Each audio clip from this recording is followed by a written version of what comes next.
Crime సినిమాల్లో ఎన్ని ట్విస్టులు ఉంటాయో తెరపై చూస్తే కానీ తెలియదు. కానీ ఇక్కడ రాజా రఘువంశీ హత్య కేసులో సోనం స్కెచ్ అయితే మామూలుగా లేదు. ట్విస్టుల మీద ట్విస్టులు బయటపడుతున్నాయి. భర్తను చంపిన విషయంలో ఎలాంటి ఆధారాలు దొరకకుండా జాగ్రత్త పడింది సోనం. భర్తను దూరం పెడుతూ తన ప్లాన్ ఒక్కొక్కటిగా అమలు చేస్తూ వచ్చింది. మొదట నిందితులు అరెస్ట్ కావడంతో మేఘాలయలో ఏం జరిగింది ఆ గుట్టు విప్పే పనిలో పడ్డారు ఇండోర్ పోలీసులు. రాజా హత్య కేసును ఛేదించడంలో హోమ్ స్టేలో కీలకమైన ఆధారాలు మేఘాలయ పోలీసులకు చిక్కాయి. అప్పటి వరకు కూడా వీరి గురించి ఎలాంటి ఆచూకీ లభించలేదు. చివరికి హోమ్ స్టేనే ఇక్కడ కీలకంగా మారింది. ఇక్కడ దొరికిన ఆధారాల్లో మంగళసూత్రం, చేతి రింగులు లభించాయి. దీని ఆధారంగా కేసు ఒక్కో అడుగు ముందుకెళ్లిందని మేఘాలయ డీజీపీ తెలియజేశారు. ఇక తాజాగా సోనంని ఆమె కుటుంబం బహిష్కరించింది. ఘనంగా పెళ్లి చేస్తే ప్రియుడితో కలిసి భర్తను కిరాతకంగా చంపడంపై ఆమె కుటుంబ సభ్యులు ఇప్పుడు సోనంను ఉరితీయండి అని డిమాండ్ చేస్తున్నారు. దీంతో ఆమె ఎంతటి పాపానికి ఒడిగట్టిందో తెలుసుకోవచ్చు. తాజాగా సోనం రఘువంశీ సోదరుడు గోవింద్ మృతి చెందిన రాజా రఘువంశీ ఫ్యామిలీని కలిసి ఓదార్చాడు. సోనంని ఉరి తీసినా తప్పలేదని స్పష్టం చేశాడు. రఘువంశీ కుటుంబానికి నేను క్షమాపణలు చెబుతున్నాను. మా చెల్లిని ఈ కుటుంబానికి ఇచ్చాం. అందువల్ల నాకు ఈ ఫ్యామిలీకి సంబంధం ఉన్నట్టే. తప్పు చేసి ఉంటే నా చెల్లి సోనంను ఉరి తీసినా తప్పులేదు. రాజ్ కుష్వాహా మా కంపెనీలో పనిచేసేవాడు. అతను సోనంను అక్క అని పిలిచేవాడు. సోనం కూడా ఈ రాజ్ కుష్వాహాకు 3 ఏళ్లుగా రాఖీ కడుతూ ఉంది. కానీ వీరిద్దరి మధ్య ఇలాంటి రిలేషన్ ఉందని మా కుటుంబంలో ఎవరికీ తెలియదని చెప్పాడు సోనం సోదరుడు. అంటే రాజ్ కుష్వాహా, సోనం ఇద్దరు అక్కాతమ్ములుగా పిలుచుకునేవారట. అలాగే ఇదే విషయాన్ని రాజ్ కుష్వాహా సోదరి కూడా చెప్పింది. ఆమె పేరు సుహాని. నా అన్నయ్య సోనంను దీది అని పిలిచేవాడు, అంటే అక్క. వాళ్ళిద్దరి మధ్య ఎలాంటి సంబంధం లేదు. బిజినెస్ పని మీదే ఆమె ఫోన్ చేసేది. ఆ ఫోన్లు మేం కూడా లిఫ్ట్ చేసేవాళ్ళమని చెప్పింది రాజ్ కుష్వాహా సోదరి. అంటే వీరిద్దరు కూడా ఫ్యామిలీ పరంగా అక్కాతమ్ముళ్ళు అనమాట. అందుకే వీరిద్దరిని కూడా ఎవరు అనుమానించలేదు. కానీ వీరిద్దరూ పెళ్లి చేసుకోవాలనుకున్నారు. ఆ పెళ్లికి అడ్డుగా నిలిచాడు రాజా రఘువంశీ. రాజా రఘువంశీ సోనంల పెళ్లి మే 10వ తేదీన జరిగింది. కానీ శోభనాన్ని చాలా తెలివిగా ఆపింది సోనం. పెళ్లైన తర్వాత శోభనం జరగాలంటే భర్తకు సోనం ఓ షరతు పెట్టింది. కామాఖ్య ఆలయంలో పూజలు పూర్తి చేశాకే తనను తాకనిస్తానంటూ సోనం భర్తకు షరతులు పెట్టింది. అలాగే కామాఖ్య పూజలు అయిపోయిన తర్వాత అట్నుంచటే మేఘాలయ కూడా దగ్గరే కాబట్టి అక్కడికి కూడా వెళ్దామంది. అంటే పూజలు అయిపోయాక అక్కడ హనీమూన్ ప్లాన్ చేసుకున్నాడు భర్త. కానీ అక్కడ మటర్ ప్లాన్ చేసింది భార్య. అయితే ఈ హత్యలో ఇప్పుడు మరో ట్విస్ట్ కూడా ఎదురైంది. హనీమూన్ కోసం వెళ్లిన హత్యకు గురైన రాజా రఘువంశీ కేసు దర్యాప్తు అనూహ్యమైన మలుపు తిరిగింది. ముఖ్యంగా ఈ కేసులో ఇప్పుడు జితేంద్ర రఘువంశీ అనే కొత్త పేరు తెరపైకి వచ్చింది. భర్తను హత్య చేసేందుకు సోనం 3 నిందితులకు సుపారీ ఇవ్వగా జితేంద్ర రఘువంశీ అకౌంట్ నుంచి డబ్బులు చెల్లించింది సోనం. ఈ క్రమంలోనే అసలు ఎవరి జితేంద్ర రఘువంశీ అనేది తెలుసుకునేందుకు పోలీసులు తీవ్రంగా కృషి చేస్తున్నారు. అలాగే అతను సోనంకి ఎందుకు డబ్బులు వేశాడా అని పోలీసులు ఆరా తీస్తున్నారు. కిరాయి హంతకులకు డబ్బులు చెల్లించేందుకు సోనం జితేంద్ర రఘువంశీ ఖాతాను ఉపయోగించింది. అతని అకౌంట్ నుంచే చెల్లింపులు జరిగాయి. ఇప్పుడు పోలీసులు ఆ దిశగా దర్యాప్తు చేపట్టారు. ముఖ్యంగా హవాలా మార్గంలో సోనం ఈ చెల్లింపులు చేసి ఉంటుందని పోలీసులు అనుమానాలు వ్యక్తం చేస్తున్నారు. ఆమె కుటుంబానికి చెందిన వ్యాపారాలకు హవాలాతో సంబంధాలు ఉన్నాయా అనే కోణంలో కూడా విచారిస్తున్నారు. అయితే ఈ ఆరోపణలపై సోనం సోదరుడు గోవింద్ స్పందించాడు.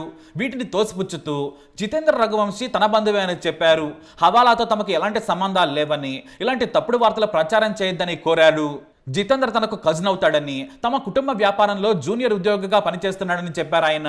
గోదాంలో లోడింగ్, అన్లోడింగ్ అన్ని పనులు తానే చూసుకుంటాడు. తన పేరు మీదే బ్యాంక్ అకౌంట్ ఓపెన్ చేశారట.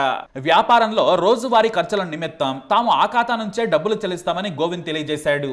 ఇక సోనం యూపీఐ ఖాతాను కూడా జితేంద్ర పేరుతోనే తెరిచినట్లు పేర్కొన్నారు. కాకపోతే ఇందుకు గల కారణాన్ని మాత్రం ఆయన వెల్లడించలేదు.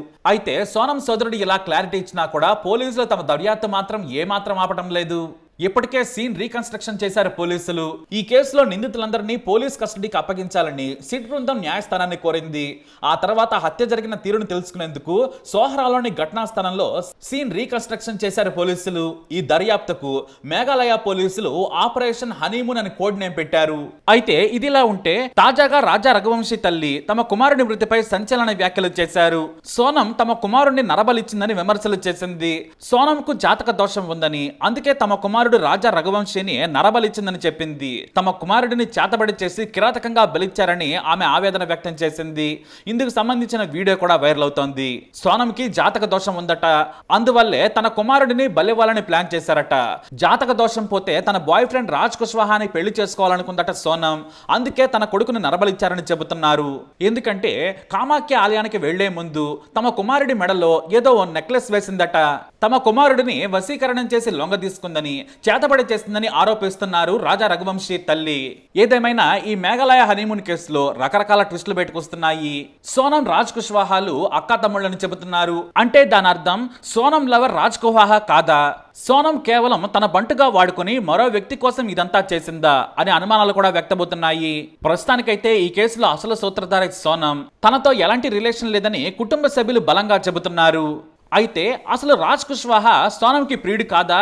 స్థానికుల సమాచారం ప్రకారం రాజు సోనంని దీది అని పిలిచేవాడు. సోనం కూడా అతనికి చాలాసార్లు రాఖీ కట్టింది. మరి సోనం తన భర్తను ఎవరి కోసం చంపింది అనేది ఇక్కడ పెద్ద ప్రశ్నగా మారింది. ఒకవేళ రాజ్ కుష్వాహా కోసమే అని ఇప్పుడు దాకా నమ్ముతున్నారు. ఇప్పుడు మరో ట్విస్ట్ కూడా కావచ్చు. ఎందుకంటే ఈ మేఘాలయ హనీమూన్ కేసు మొదలైనప్పటి నుంచి కూడా ట్విస్టుల మీద ట్విస్టులు వస్తూనే ఉన్నాయి. కాబట్టి ఎప్పుడు ఏం జరుగుతుందో తెలియదు. మరి మీ అనుమానం ఏంటి? తప్పకుండా కమెంట్ ద్వారా తెలియజేయండి. ఈ వీడియో అప్డేట్స్ కోసం మా ఛానల్ ఫాలో అవ్వండి. అలాగే తప్పకుండా సబ్స్క్రైబ్ చేసుకోండి.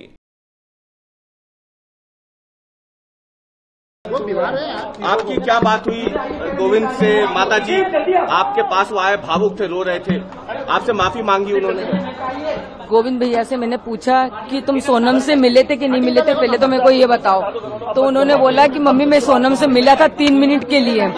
तो मैंने बोला कि उसको मारा क्यों नहीं तुमने? तो बोले मारने का मौका ही नहीं दिया, पुलिस और मीडिया इतनी सारी थी वहाँ पर।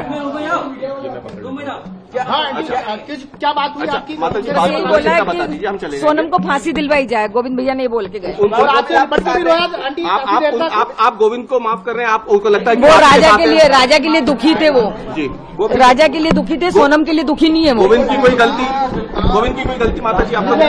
गोविंद की कोई गलती कबूल नहीं करा है कि उसने हत्या करी है, मगर जो सबूत मिल रहे हैं उस हिसाब से मुझे 100% पता है कि उसी ने ये काम करा है और करवाया गया है। अच्छा, और सोनम के साथ जो बाकी लोगों के नाम है वो सब कंफर्म हो गए? हाँ, वो एक्चुअली सब नाम राज कुशवाहा से रिलेटेड है, इसलिए मुझे कंफर्म है कि वो सही है। अच्छा, आपने परिवार से क्या माफी मांगी यहाँ पर? जो आपने शादी करवाई थी उसके बाद अभी भावुक हुए, माँ से गले मिले, रोए, आपको पश्चाताप है क्योंकि यहाँ पर एक बेटा खत्म हो गया है? देखिए, मैं कोई होता नहीं हूँ परिवार से माफी मांगने वाला, तो मैंने माफी तो मांग ली है, मगर इस परिवार ने एक बेटा खोया है और जो मैंने लड़की दी थी उस लड़की की जगह पे मैं इस परिवार का हिस्सा हूँ, उससे रिश्ता हमने तोड़ दिया है और इस परिवार का हिस्सा मैं हूँ और आज से सभी चीजें मैं करूंगा उसके खिलाफ, क्योंकि राजा मेरा बहुत प्रिय था। अगर